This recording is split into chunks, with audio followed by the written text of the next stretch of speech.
Hello, I'm Sebastian. Welcome to 9 Trees podcast. Today I will summarize and review the book.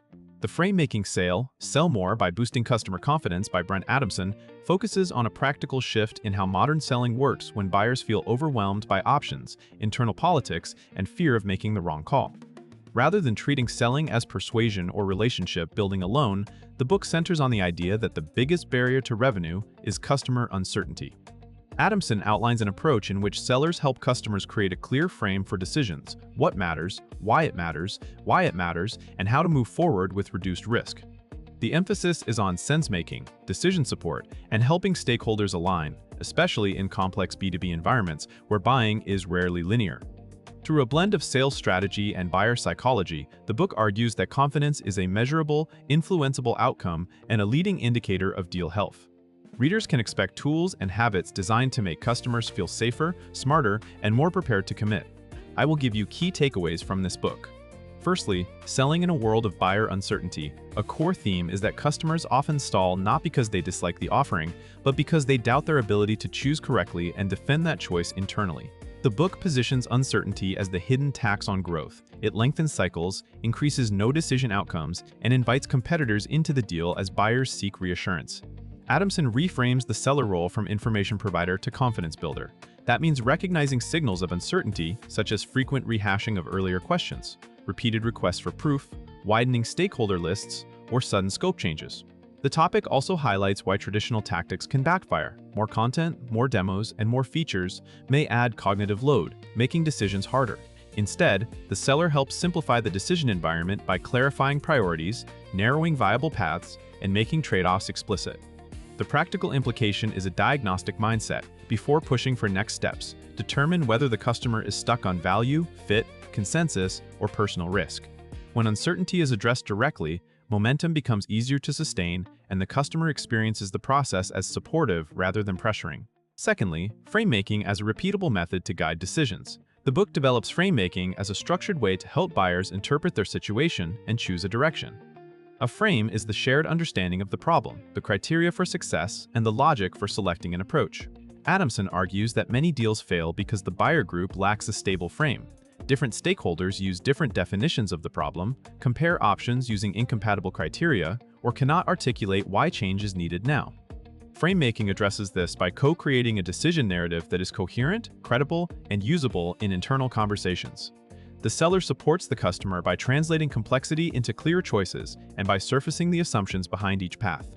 Effective frame-making does not mean forcing a single viewpoint. It means enabling the customer to see the landscape, understand consequences, and commit with less anxiety. Practical elements include aligning on outcomes early, identifying non-negotiables, and mapping trade-offs in language stakeholders will repeat. When the frame is solid, the customer can evaluate alternatives quickly and communicate the rationale to finance, IT, legal, and leadership without relying on the seller for every explanation. Thirdly, building confidence through clarity, options, and controlled risk. Another major topic is how confidence grows when customers can explain what they are buying, why it is the right choice, and how they will manage risk if things go wrong. Adamson emphasizes that confidence is not the same as excitement. Buyers may like a solution but still hesitate if they cannot predict implementation effort, adoption challenges, or impact on existing workflows. The book stresses clarity over persuasion, make the decision easier by reducing ambiguity. That can involve articulating the few factors that truly matter, differentiating must-have requirements from nice-to-have preferences, and offering a small set of viable paths rather than an open-ended menu.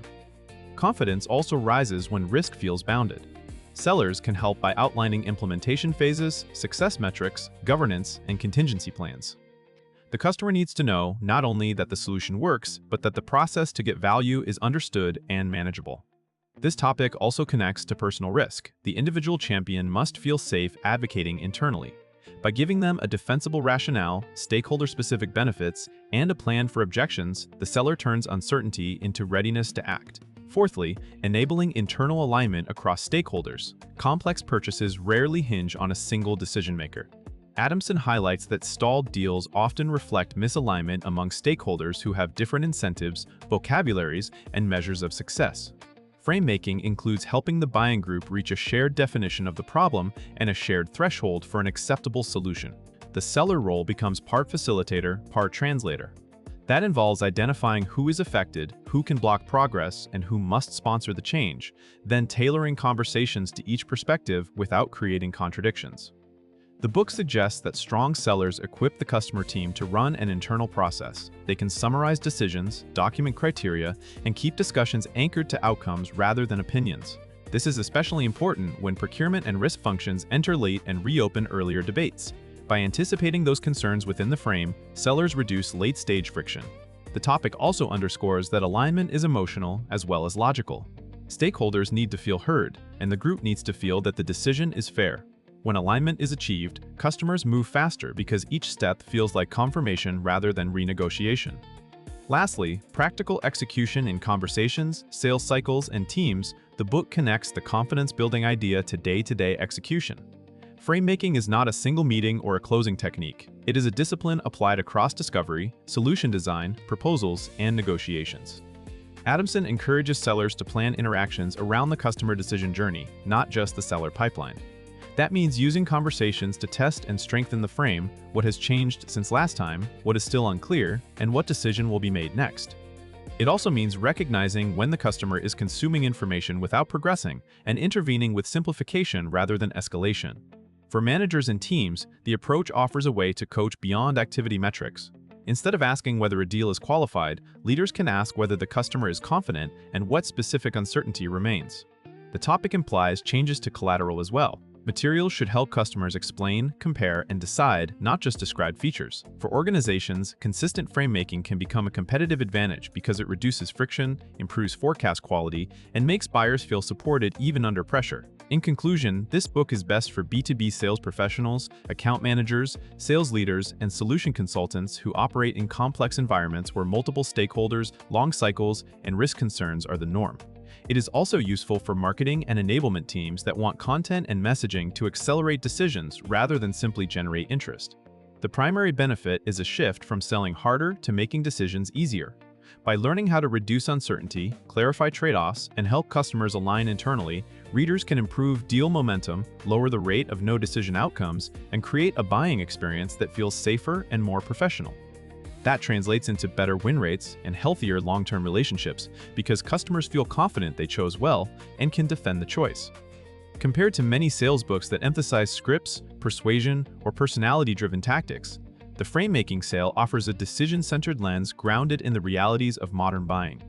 Its value is in providing a practical way to diagnose what is truly stuck and then guide customers with clarity and structure. For readers seeking a durable approach rather than quick tricks, it is worth buying. If you would like to support Brent Adamson, you can buy the book through the Amazon link I've provided in the podcast description. After reading the book, please let me know what you think and share your thoughts. See you around.